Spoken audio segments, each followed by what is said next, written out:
इस देश में पिछले 10-12 सालों से जो आरएसएस प्रणीत भाजपा सरकार राज कर रही है, उन लोगों का ऐसा कहना है कि यहाँ पर की जातियों में हम झगड़ा लगाकर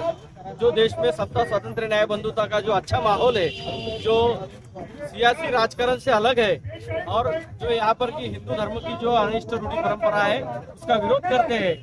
उन सभी लोगों में फूट डालकर यहाँ पर हिंदू राष्ट्र का जो एजेंडा आरएसएस ने बनाया है उस एजेंडे को सक्सेस करने के लिए यहाँ पर जातियों में झगड़ा लगाने का काम शुरू है और उसके विरोध में आज अम्बेडकरी समुदाय बड़े पैमाने पर रास्ते पर उतरा है। ये आपकी मांगे पूरी होंगी सर? यहाँ पे डिविजनल कमिश्नर नहीं, अभी ये डिविजनल कमिश्नर के माध्यम से हम लोग जो हमारी डिमांड है वो सरकार के पास में रख रहे हैं और सिर्फ डिमांड नहीं तो सरकार को हमारा इशारा है कि अगर आप इस तरीके से जातिगत अगर झगड़ा निर्माण बनाकर अगर इस देश में का जो संविधान है, इस देश के जो संवैधानिक मूल्य है उनका अवमान करने की कोशिश करेंगे तो हम सड़क पर उतरकर आपका पुरजोर तरीके से विरोध करेंगे। आपको लगता है कि जो उपवर्गीकरण होगा वो क्या इसमें आरक्षण को धोखा है?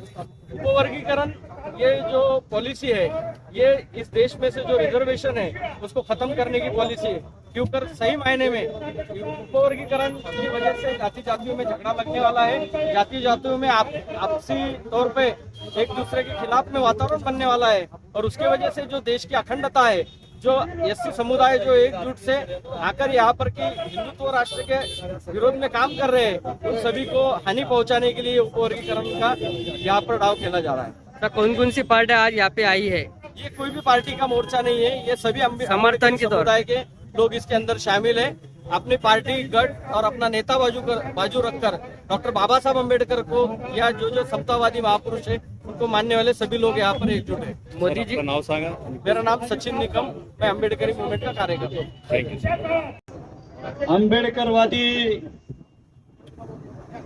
समाजाच्या कार्यकर्ता आणि नेत्याच्या प्रातिनिधिक स्वरूपाच्या या मोर्चाला उपस्थित असलेल्या सर्व आया बहिणी आणि बांधवांनो, मित्र हो, या राज्यामध्ये नव्हे तर या देशामध्ये राष्ट्रीय स्वयंसेवक संघ यांनी 2003 ला आप्पासाहेब गोखले नावाचा मातंग नेता याला पुढे करून लहुजी वस्ता साळवे आयोग नेमला आणि त्या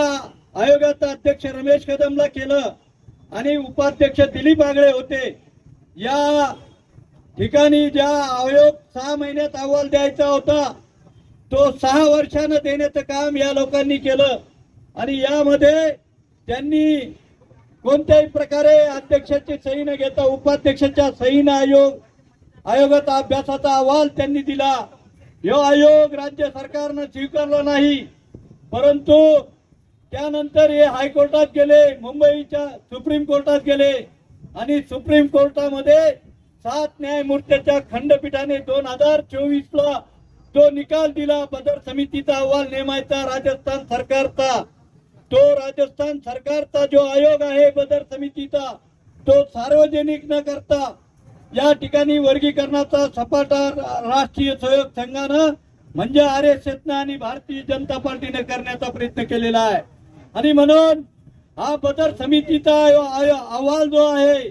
तो जोपर्यंत सार्वजनिक होणार नाही, इम्पिरिकल डाटा जोपर्यंत समोर येणार नाही, राज्य शासनानं आमचा इम्पिरिकल डाटा पुढे आणावा, मागासवर्गीयांचा अभ्यास आयोगाचा जो डेटा आहे तो पुढे आणावा। 2011च्या जनगणनेप्रमाणे आताची जनगणना झाल्याशिवाय कोणत्याही समाजाचे किती लोक आहेत हे ठरवण्याचा अधिकार जनगणनेला आहे आणि तो डेटा जोपर्यंत प्राप्त होणार नाही तोपर्यंत या देवेंद्र फडणवीसांचं ठरलेलं आहे आपलं आरक्षण कोर्टात न्यायचं आणि आपला एकही मुलगा नोकरीला लागू द्यायचा नाही। सर्वांना मातीत घालण्याचं काम या राज्यातलं आणि या केंद्रातलं सरकार करतंय। यांना ज्या सुप्रीम कोर्टाच्या ज्या अहवालामध्ये सुप्रीम कोर्टाच्या न्यायालयानं असं सांगितलं की वर्गीकरण करण्याचं काही गरज नाही, ते आपल्या मनावर राहील तरी यांनी केलेलं आहे आणि म्हणून आमची मागणी आहे की आबाकडाचा जो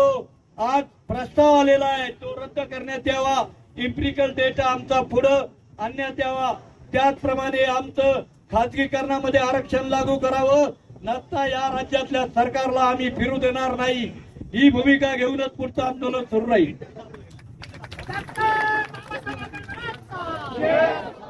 आपलं एक प्रमुख जे शिष्टमंडळ आहे